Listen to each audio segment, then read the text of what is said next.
So this is what we're gonna need to make our chicken piccata. Now, normally with a chicken piccata, you would take the chicken breast, you would dredge it through some flour, and you would fry it. Instead, this time, we are going to go with the whole breadcrumb route, which is another way you could do it. I prefer it. It makes it more crispy. It's a better mouthfeel for me. You don't just get like that floury sauce flavor when you're eating the chicken, which I don't really care for as much. So we're gonna bread this one. Try it if you like it. If you don't think it's right, then don't do it. Just dredge it in flour like normal. All right, let's get started. Okay, so to bread the chicken, what we're gonna do is we're gonna start by cutting this in half, like you would for the normal dish. Then we're going to pound it out a little bit just so we can make it all even so it cooks evenly, and not like less on one part and more on another part. And then of course we're gonna bread it. For our breading, we just have some flour with some salt and pepper. Our egg wash, of course, and then I have some panko breadcrumbs with some grated Parmesan Reggiano and some salt and pepper. So just get the fat end of the chicken and use whatever knife you're more comfortable with. You could use a boning knife, a fillet knife. I'm just gonna go with the normal kitchen knife. And there we are, 2 chicken breasts. To pound them out, we're just gonna get some plastic wrap. Put it on the bottom of the cutting board, put our chicken down, get another piece of plastic wrap, put it on top. If you use the plastic this way, when you're pounding the chicken, it'll stop it from breaking or getting wrecked. It'll keep it all together and looking good. Just a little bit of pounding. We're not trying to get it too thin. We're just trying to even it out. Now we're gonna season our chicken, a little bit of salt, some pepper, keep it simple. All right, we got our chicken ready, so now we can go in the flour, then in the egg,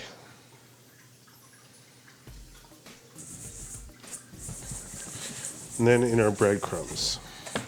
I'm just gonna push down a little bit on the breadcrumbs just so we get it fully coated, and then shake off the excess.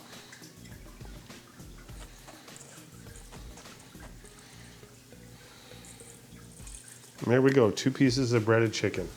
So that's the chicken. For the sauce, we have butter, some garlic, capers, parsley, about a half cup of white wine, and about a cup of chicken stock. 1 lemon, and then I'm gonna finish it with a little Parmesan. That's not normal, but I like it. So we're gonna grate half of our lemon. We're gonna leave the other half to slice and put in the pan with our chicken. In the meantime, while you're doing all this, don't forget to turn your oven on. I put it on about 375 when I'm cooking chicken, 350, somewhere in that range, and then get your pan heated up on medium to medium high heat. Usually I do go about 6. And I'm just gonna juice the half of that lemon that we zested. And then I'm just gonna slice the rest of the lemon, not the orange, the lemon. So the lemon wedges, when we're making the sauce, we're gonna put them in. When we're making the sauce, it's gonna also give some of that lemon flavor, and then we can use it as garnish on top of the chicken when it comes out of the oven.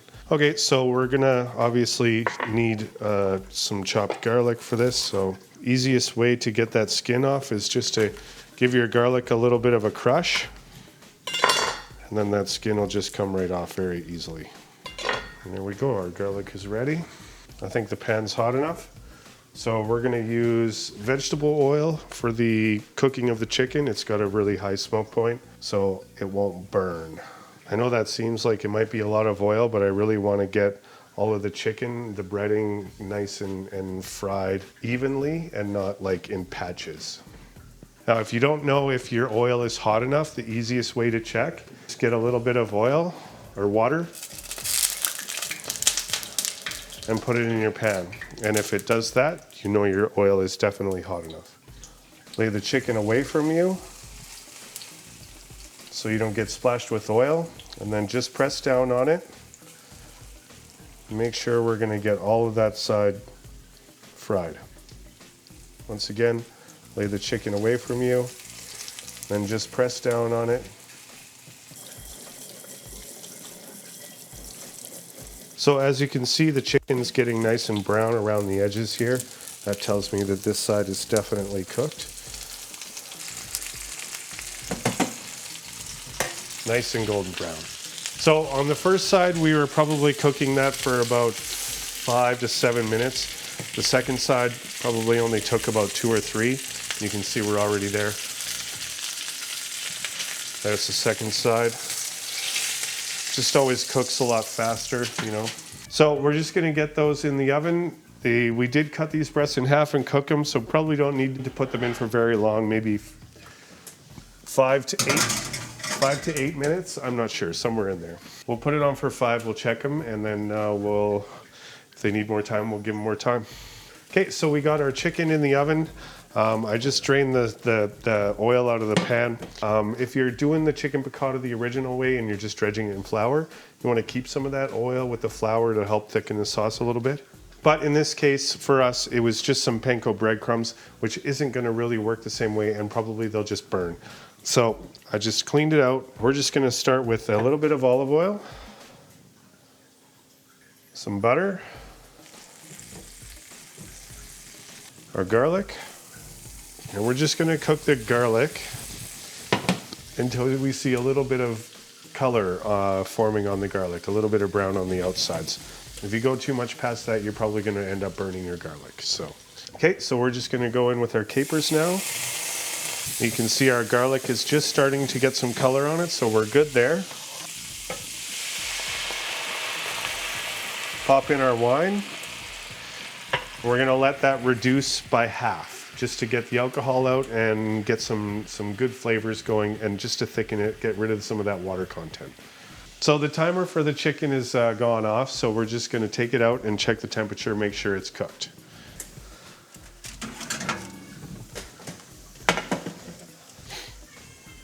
So there's our chicken. Okay, so our chicken's ready. Our wine is reduced. We still got a bit of work to do. So we're going to put in our chicken stock and our lemon zest. And we're going to reduce this now. Once that's reduced a little bit, then we're going to add our butter, and that's going to thicken the sauce up. And then we'll throw our parsley in, and our lemons we can just do now. While we wait for this chicken stock to reduce, let's play with mittens.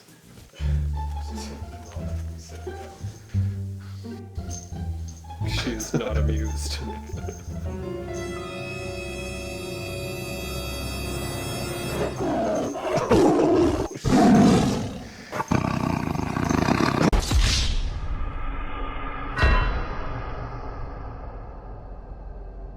Okay, so we've reduced enough here. We're just going to get the butter in there, and we're going to stir that in with our whisk. A couple of the lemons. You could also put the lemons in after you've stirred the butter in, so it doesn't become such a pain in the butt to do. Okay, just a little bit more butter. I like mine very buttery, and this sauce is basically done. So our sauce is ready. Because I want to keep the chicken nice and crispy, I'm actually going to put the sauce on the bottom on the plate first, and then put the chicken on top. Then we'll get the chicken on top of that. And just a little bit over the top.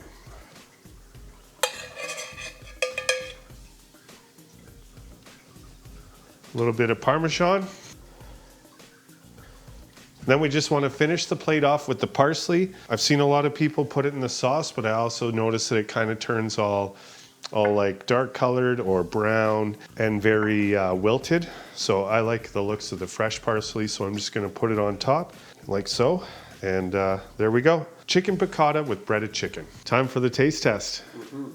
Let's hope it's good, or else he's fired. Get some of the parsley in there, some sauce, the chicken. I can hear the crunchiness. Mm. So good, he's speechless. It's good. I like the crispiness of the breaded chicken. The lemon's really nice in the sauce with the butter, and the parsley is a nice green touch on it. I think it's really good. Awesome.